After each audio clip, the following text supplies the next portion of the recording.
Hi guys, welcome to PLC. हम लोग C plus plus पढ़ रहे हैं। सी प्लस प्लस के इस सीरीज में आज हम लोग देखेंगे class and object. Class and object काफ़ी अच्छे से हमें समझना होगा क्योंकि सबको पता है कि सी प्लस प्लस एक ऑब्जेक्ट ओरिएंटेड प्रोग्रामिंग लैंग्वेज है। ऑब्जेक्ट ओरिएंटेड प्रोग्रामिंग लैंग्वेज में class and object core feature हो जाता है, कोर कॉन्सेप्ट हो जाता है। अगर आपको क्लास एंड ऑब्जेक्ट समझ में नहीं आता है तो हो सकता है कि पूरा का पूरा ऑब्जेक्ट ओरिएंटेड प्रोग्रामिंग ही समझ में नहीं आए आपको। तो हम लोग इस चीज़ को काफ़ी अच्छे से समझेंगे कि ऑब्जेक्ट क्या होता है, क्लास क्या होता है। बहुत सारे स्टूडेंट होते हैं, कहीं न कहीं सी प्लस प्लस पढ़ लेते हैं, लेकिन ऑब्जेक्ट और क्लास का कंसेप्ट उनका क्लियर हो ही नहीं पाता है। लेकिन आप इस वीडियो को अंत तक देखिए, आपका क्लास एंड ऑब्जेक्ट का कंसेप्ट पूरी तरह से क्लियर हो जाएगा। तो चलिए समझते हैं कि ऑब्जेक्ट क्या है। तो देखिए, ऑब्जेक्ट एक तो आम भाषा में अगर समझे तो ऑब्जेक्ट क्या है? हम लोग जो रियल लाइफ में वस्तु, सामान जो कुछ यूज़ करते हैं, ये सब क्या है? ऑब्जेक्ट है। जैसे कि एक चेयर ऑब्जेक्ट है, टेबल ऑब्जेक्ट है, कीबोर्ड ऑब्जेक्ट है, माउस ऑब्जेक्ट है, हमारा मोबाइल ऑब्जेक्ट है। ये सब चीज़ें क्या है? ऑब्जेक्ट है। यहाँ तक कि खुद इंसान भी एक ऑब्जेक्ट है। ठीक है? तो यहाँ पे ऑब्जेक्ट का क्या मतलब है? एक्चुअली ये प्रोग्रामिंग लैंग्वेज है, तो यहाँ पे ऑब्जेक्ट का क्या मतलब है? तो देखिए, हम लोग क्या करते हैं, हम लोग कोई ना कोई प्रोग्रामिंग लैंग्वेज का इस्तेमाल करके एक सॉफ्टवेयर बनाते हैं। तो ये जो भी हम लोग सॉफ्टवेयर मान लिए कि सॉफ्टवेयर बनाते हैं, तो ये सॉफ्टवेयर हमारे लिए क्या करता है? हमसे डाटा लेता है, ठीक है? और डाटा के साथ किसी तरह का प्रोसेसिंग करता है, मतलब मैनिपुलेशन करता है, और मैनिपुलेशन करने के बाद इसको इन्फॉर्मेशन में बदल देता है, मतलब आउटपुट दे देता है, ठीक है? आउटपुट दे देता है। तो ये किया क्या? इस पे किसी न किसी तरह का एक फंक्शन, किसी न किसी तरह का एक ऑपरेशन परफ़ॉर्म कर दिया। तो हम क्या बोल सकते हैं? ऑपरेशन, कोई ऑपरेशन परफ़ॉर्म कर दिया और हमको क्या दे दिया? आउटपुट दे दिया। तो क्या लिया? डाटा लिया, कोई ऑपरेशन किया और फिर हमें आउटपुट दे दिया। तो ये कोई भी सॉफ्टवेयर मेनली यही काम करता है, ठीक है? तो जो भी सॉफ्टवेयर हमसे डाटा लेता है, तो वो डाटा लेता है, तो या तो आपको पता होगा डाटा क्या हो सकता है? नंबर हो सकता है, या स्ट्रिंग हो सकता है, या कैरेक्टर टाइप हो सकता है, फ्लोट टाइप हो सकता है। ये सब चीज़ें हम लोगों ने पढ़ लिया है सी प्लस प्लस में, ठीक है? तो अब यहाँ पे हम लोग ये चीज़ समझते हैं कि जो भी सॉफ्टवेयर है, ये डाटा लेता है तो किसका डाटा लेता है? तो देखिए, हम लोग जो भी डाटा देते हैं तो किसी न किसी ऑब्जेक्ट का ही ना डाटा देते हैं। ऑब्जेक्ट का डाटा देते हैं, या अपना डाटा दिए, मतलब एक इंसान का पूरा इन्फॉर्मेशन दे, या किसी प्रोडक्ट का इन्फॉर्मेशन दे। कहीं न कहीं ऑब्जेक्ट का डाटा हम किसको दे रहे हैं? सॉफ्टवेयर को दे रहे हैं। और सॉफ्टवेयर क्या किया? इस पे ऑपरेशन परफ़ॉर्म किया और हमको आउटपुट दे दिया। तो कहने की बात है, किसी ऑब्जेक्ट का डाटा आप दे रहे हैं, तो ऑब्जेक्ट का डाटा को अगर गौर से देखा जाए, जैसे कि एक एग्जांपल ही ले लें, एक मेडिसिन, मेडिसिन भी क्या है? एक ऑब्जेक्ट है। तो अगर कोई मेडिसिन है, ठीक है? तो ये मेडिसिन जो है, इसका एक नाम होगा, ये किस कंपनी से आता है, इसका कंपनी का नाम होगा, इसका रेट होगा, और तो और इसका एक्सपायरी डेट होगा, इसका मैन्युफैक्चरिंग डेट होगा, ये सब इससे रिलेटेड डाटा है। तो आप क्या कर सकते हैं, जैसे कि रेट है तो आप इसे फ्लोट में ले सकते हैं, इसका नाम है तो आप इसे कैरेक्टर एरे में ले सकते हैं। इस तरह से करके इंडिविजुअल वेरिएबल बना कर आप क्या कर सकते हैं, एक मेडिसिन का, मतलब एक प्रोडक्ट का डाटा इसमें आप रख सकते हैं, ठीक है? क्या कर सकते हैं? इंडिविजुअल अलग-अलग वेरिएबल बनाकर। तो ऐसा हम लोग करते थे। सी लैंग्वेज में तो लगभग हम लोग ऐसा ही करते थे। लेकिन ये वहाँ पे फ़ेल कर जाता है जब हमें कोई बड़े स्तर पे प्रोग्रामिंग करना होता है।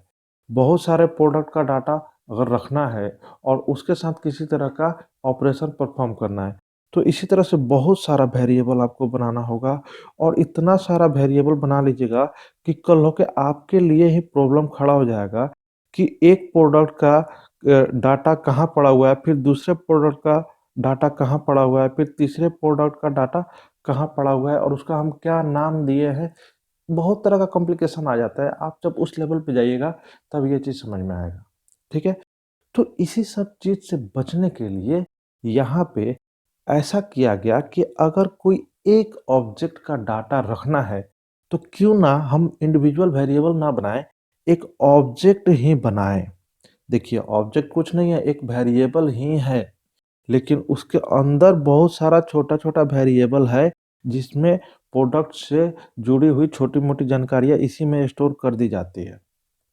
देखिए फिर से बताते हैं, ऑब्जेक्ट कुछ नहीं है, एक बड़ा वेरिएबल मान लीजिए। वेरिएबल का वेरिएबल मान लीजिए, मतलब वेरिएबल का भी वेरिएबल है, बहुत बड़ा वेरिएबल है और उसके अंदर छोटे-छोटे वेरिएबल्स होंगे, जो उस प्रोडक्ट से जुड़ी हुई जानकारियाँ अपने अंदर रखते होंगे, ठीक है? तो एक तरह से देखिए आप, ये जितनी भी एक प्रोडक्ट से रिलेटेड जानकारी हो, वो एक जगह इकट्ठा हो गया। एक जगह ग्रुप में हो गया, ठीक है? आप बोल सकते हैं एक बॉक्स के अंदर पैक हो गया और इस ऑब्जेक्ट का कुछ भी नाम दे सकते हैं आप, ठीक है? जैसे कि कोई मेडिसिन है, उसका नाम है O2, तो O2 मेडिसिन है, अब उसका किस कंपनी का है, क्या रेट है, क्या उसका एक्सपायरी डेट है, इसके अंदर पड़ा है, ठीक है?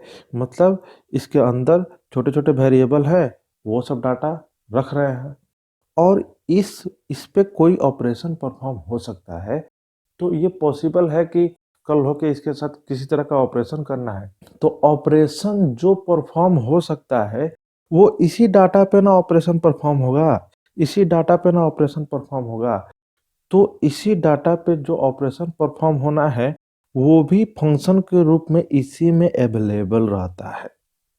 देखिए, फ़ायदा क्या हो गया?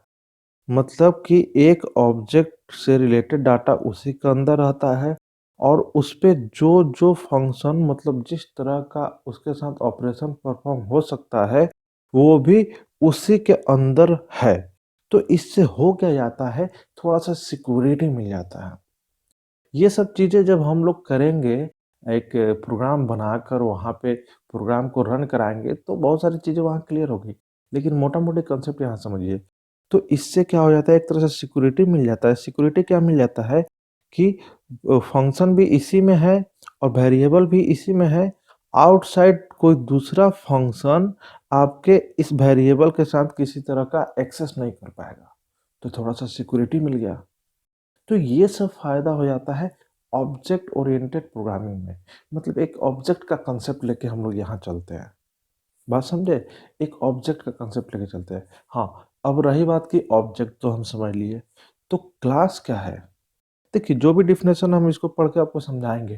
पहले जो हम समझा रहे हैं थोड़ा-सा ये अलग तरीके से समझा रहे हैं। किताब का लैंग्वेज थोड़ा-सा अलग होता है। तो हो सकता है किताब का लैंग्वेज हम लोग सब किसी के पास तो किताब रहता ही है, लेकिन पढ़ते हैं कुछ समझ में नहीं आता है। तो हम थोड़ा-सा अलग तरीके से आपको समझाने की कोशिश कर रहे हैं। तो देखिए, अभी तक हमने क्या समझाया आपको ऑब्जेक्ट। हाँ, अब क्लास पे चलते हैं। तो आपका जो ये ऑब्जेक्ट है, थोड़ा-सा कलर बदल लेते हैं। आपका ये जो ऑब्जेक्ट है, ये ऑब्जेक्ट कैसा होगा? ये ऑब्जेक्ट कैसा होगा? मतलब इसमें कितने तरह का डाटा स्टोर कर सकता है ये? कौन-कौन सा काम कर सकता है ये? इन सब चीज़ों को अगर कहीं न कहीं आपको तय करना होगा ना पहले से, कहीं न कहीं इस चीज़ को एक एक सपोज़ कि स्क्रिप्ट के तौर पे आपको लिख के रखना होगा ना, उसी चीज़ को बोलते हैं क्लास। मतलब कि एक ऑब्जेक्ट कैसा होगा, इन सब चीज़ों को हम लिख लें कहीं पे, कंप्यूटर को बता दें, तो वो कहलाएगा क्लास। वो क्या कहलाएगा? क्लास। बस यही तो कॉन्सेप्ट है। तो देखिएगा, ऑब्जेक्ट एक तरह से रियल लाइफ एंटिटी हो गया। हम बोल सकते हैं कि ऑब्जेक्ट जब हम लोग बनाते हैं, तो कोई चीज़ अस्तित्व में आता है। तो हालाँकि हम लोग के रियल लाइफ में तो जैसे कि एक चेयर है, एक कीबोर्ड है, एक माउस है, ये तो रियल लाइफ एंटिटी हो गया, इसको तो हम छू के महसूस कर सकते हैं। लेकिन कंप्यूटर के अंदर हम लोग किसी ऑब्जेक्ट को कैसे महसूस करेंगे? थोड़ा देख पाएँगे कि अरे! ऑब्जेक्ट बन गया। देखो ये बड़ा है, छोटा है, लाल है, पीला है, नहीं। ये मेमोरी में अपना एक जगह ले लेता है, बस यही। जब ऑब्जेक्ट बनता है, तो हम लोग इसको बोलते हैं कि ये एक्जिस्टेंस में आ गया क्योंकि ये मेमोरी में जगह ले लेता है। लेकिन जब हम क्लास बनाते हैं, तो उस समय किसी तरह का मेमोरी ऑक्यूपाई नहीं होता है, क्योंकि आप इस बात को समझिए, क्लास क्या होता है? ऑब्जेक्ट मेरा कैसा रहेगा, इसी का एक प्लान होता है, तो प्लान बना लेने से काम नहीं हो जाता है। जैसे कि आपको एक घर बनवाना है, तो घर पूरा का पूरा एक ऑब्जेक्ट है, तो कोई इंजीनियर से आप उसका क्या करते हैं, एक नक्शा बनवा लेते हैं कि यहाँ बेडरूम होगा, यहाँ किचन होगा, यहाँ आपका गैरेज होगा, यहाँ हॉल होगा। तो उतना बनवा लेने से आपका घर बन थोड़ा ही जाता है, नहीं। जब आप उसे बनाते हैं खुद से, तब जाके वो एग्जिस्टेंस में आता है, मतलब ज़मीन पे आता है, एक ज़मीन को क्या करता है, कवर करता है, एक्वायर कर लेता है। तब आप बोल सकते हैं कि हाँ, ऑब्जेक्ट एग्जिस्टेंस में आ गया। तो यही कांसेप्ट है। तो चलिए अब डेफिनेशन को पढ़ते हैं, वहाँ समझने की कोशिश करते हैं। अब इन सब चीज़ों को थोड़ा मिटा देते हैं। Class is a blueprint of an object. Object का एक ब्लूप्रिंट होता है। जैसे कि आप कोई घर बनवा रहे हैं तो उसका नक्शा बनवाते हैं, तो इंजीनियर जो नक्शा बनाता है उसको ब्लूप्रिंट ही हम लोग बोलते हैं। तो आप इस चीज़ से समझ गए होंगे कि हम क्या बताने की कोशिश कर रहे हैं। It is use to pack data and function together. इसमें कुछ नहीं होता है, कुछ मेंबर वेरिएबल हम लोग बना देते हैं, कुछ फंक्शन बना देते हैं, उसी मेंबर वेरिएबल पे काम करने के लिए कुछ फंक्शन बना देते हैं और उन सबको क्लास के अंदर ही बना देते हैं। तो एक तरह से लगता है कि क्लास इन दोनों को अपने अंदर पैक करके रखा है बस। The class has a mechanism to prevent direct access to its members, which is the central idea of UP।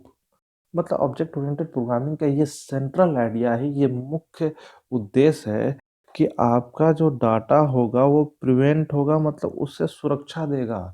Class एक तरह से आपके डाटा को सुरक्षा प्रदान करता है। बाहरी कोई उसे एक्सेस नहीं कर सकता है, मतलब डायरेक्ट एक्सेस नहीं कर सकता है। एक्सेस तो करेगा, कहीं ना कहीं इनडायरेक्टली एक्सेस करेगा। ठीक है। Class keyword is used to create class and class name should be a valid identifier। Class keyword लगाना होगा क्लास बनाने के लिए और क्लास का नाम हमेशा एक वैलिड आइडेंटिफायर होगा। मतलब आइडेंटिफायर का कुछ रूल्स होता है, आपको पहले से पता होगा। नहीं पता है तो आप मेरे वीडियोस को देखिएगा, वहाँ पे पता चल जाएगा। तो देखिए ये रहा सिंटेक्स एक क्लास का।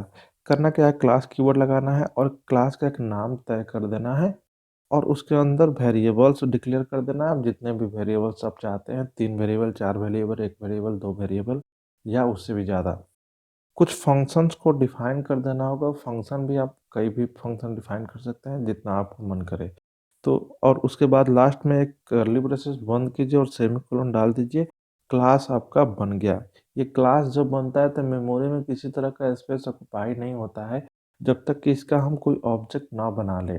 तो चलिए अब ऑब्जेक्ट का डेफिनेशन पढ़ते हैं। ऑब्जेक्ट का डेफिनेशन क्या कर रहा है, object is an instance of the class. Instance of the class मतलब कि क्लास एक प्लान होता है, उसको जब हम लोग एग्जिस्टेंस में लाते हैं, मतलब वो जो अस्तित्व में आता है, तो उसी चीज़ को बोलते हैं कि उसका एक सैंपल तैयार हो गया, हम ऐसे बोल सकते हैं।